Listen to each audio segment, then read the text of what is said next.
everyone, Amy here with amyswares, and today I'm coming at you with some pattern paper Christmas card batching. Now I have 3 brand new stencils. These are all from the November release at A Colorful Life Designs.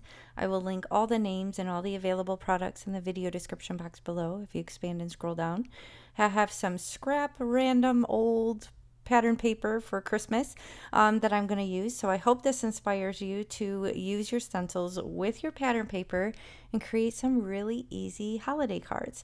So I'm grabbing some paper that has already been cut into with scrap just to not waste it further, and I'm just kind of mixing and matching which stencil I want with what background, and then I cut the panels down. These are roughly A2 size, so US A2 is 4 1/4 inch by 5.5.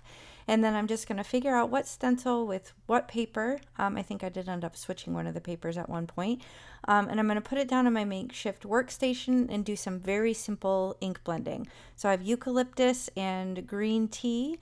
And then I'm also grabbing peppermint scrub, and I'm not sure if I used it or not. If I did, that was probably juniper mist. So these are part of the SPA collection at 𝗵𝗵𝗶𝘀. I have all the mini inks. That's my main dye ink.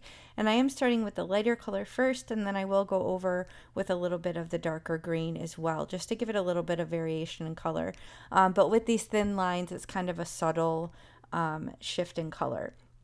Oh, no, I take that back. I went in with the juniper mist and added that just so it would be a little bit more noticeable and dramatic. And you can see that panel is done.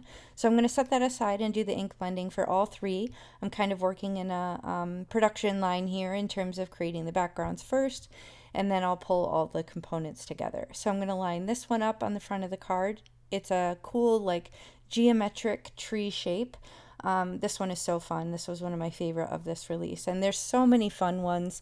Obviously some are holiday or winter, but there's some that you could use all year round. So be sure to check out the rest of the November release. There's loads of good stencils, and you can use my coupon 𝗵𝗵𝗃10 and save 10% on your complete order. And you can use that for anything in the shop other than Master Creator bundles. So this looks almost black on the screen, but I assure you it's just green.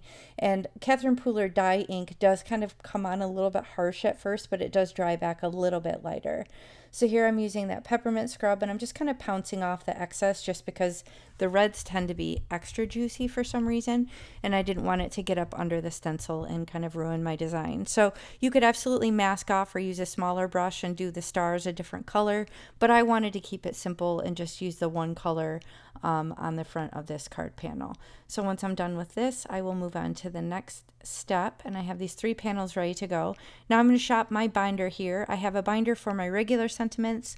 I have a binder for my critters with like stamped animals and cutesy critters and things like that. And then this one is sentiment strips that I don't have in my like tailored expressions boxes, and also holiday sentiments. So I'm getting a little low here. I need to kind of restock this, but I am going to make use of some of the components that I have ready to go. I'm just kind of putting them right up to the panel and see what shows well, what doesn't. Now I'm really liking these 2 cheer ones, but I feel like they don't stand off enough on the background. So here I'm getting some vellum, and you'll see I'm going to show you how I make the vellum work just to kind of give it a little bit of separation from the background. So I'm using this Recollections vellum from Michaels, but use whatever you have in your crafty stash. And then if you have some circle dies or a similar sort of die here, I'm just figuring out which one lines up closest in size. Now this cheer sentiment die is actually Hero Arts as well, and these are the Hero Arts Infinity dies. So I'm figuring out which circle is closest, and then I will cut out 2 of those off screen through my die cutting machine. And then I'm just going to use some liquid glue on the back of this carefully, not to get too much oozage, because that'd be a problem with the vellum.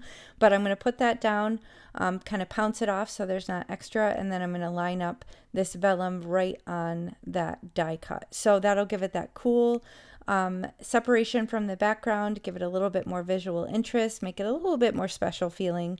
And then I'm just going to liquid glue that down carefully behind the letters and on the circle part on the outside so that it doesn't show through the vellum.